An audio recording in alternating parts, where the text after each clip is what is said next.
Hello my dear friends, welcome back to my Monica Home Study YouTube channel. 60 days English grammar कोर्सचा day 43 हा आज आलेला आहे. बिलकुल 0 पासून इंग्लिश शिका अगदी फ्री फक्त आणि फक्त मोनिका होम स्टडी यूट्यूब चॅनलवर. सो आज आपण एक वेगळा चॅप्टर असा सुरुवात करणार आहोत. आपण फिगर ऑफ स्पीच सुरू करणार आहोत. तुम्ही जेव्हा 8वीला जासाल तेव्हा तुम्हाला इंग्लिश वर्कबुक राहील. जर तुम्ही गव्हर्मेंट स्कूलला असाल तर त्या पोयममध्ये तुम्हाला फिगर ऑफ स्पीच फाइंड करावी लागते. तर ते फिगर ऑफ स्पीच आपण आज शिकणार आहोत. ते ग्रामरच्या पार्टमध्येच येतं. पहिलं बघा, सिमाईल म्हणजे उपमा. The figure of speech in which two different objects are compared is called simile. The comparison is shown with word like, so and as. ज्या अलंकारात दोन मित्र वस्तूंची भिन्न वस्तूंची तुलना केली जाते त्यास उपमा अलंकार असे म्हणतात. लाईक, ॲज किंवा सो इत्यादी शब्द दिलेल्या वाक्यात असतील तर ते वाक्य सिमाईल फिगर ऑफ स्पीचचे असते. जर त्या वाक्यात लाईक, ॲज, सो हे जर वाक्य असतील तर ते सिमाईल फिगर ऑफ स्पीचने ओळखलं जातं. जसं एक्झाम्पल बघा, Sweety sings like Lata Mangeshkar, like आलं right. Roshan is an cunning as a fox, as आलं. My love is like a red rose, like आलं. एक्सप्लेनेशन बघा, love is compared with a red rose. म्हणजेच इथे आपल्याला एक्सप्लेनेशन काय येईल, bird is compared with a weather satellite, bird like a weather satellite. Next आपलं second आहे metaphor, म्हणजेच त्याला म्हणतं रूपक. Metaphor is just like सिमाईल in which also two different objects are compared but comparison is not shown with any word. रूपक अलंकार हे उपमा अलंकाराप्रमाणे दोन भिन्न व्यक्ती किंवा वस्तूमधील तुलना दर्शवितो, परंतु तुलना दाखवण्यासाठी कोणतेही विशिष्ट शब्द वापरले जात नाही. एक्झाम्पल बघा, camel is the shape of desert. उंटाला वाळवंटाचे जहाज म्हणतात.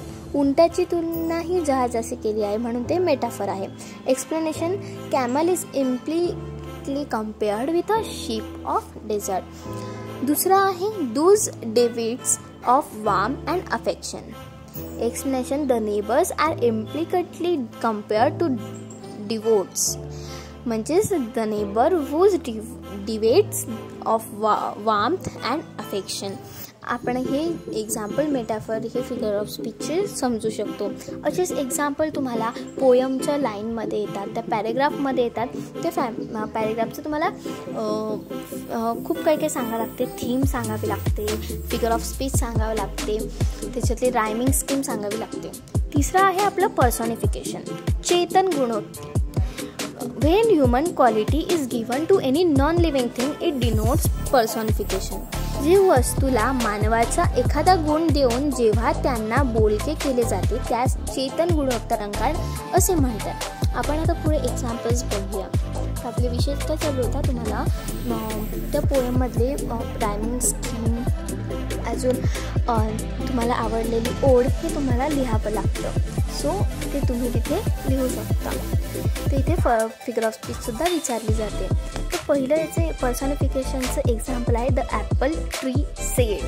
म्हणजे example, explanation, apple tree is पर्सॉनिफाईड.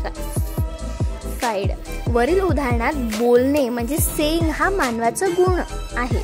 Apple ट्रीला दिला आणि म्हणून वरील वाक्य हे पर्सॉनिफिकेशन फिगर ऑफ स्पीचचे आहे.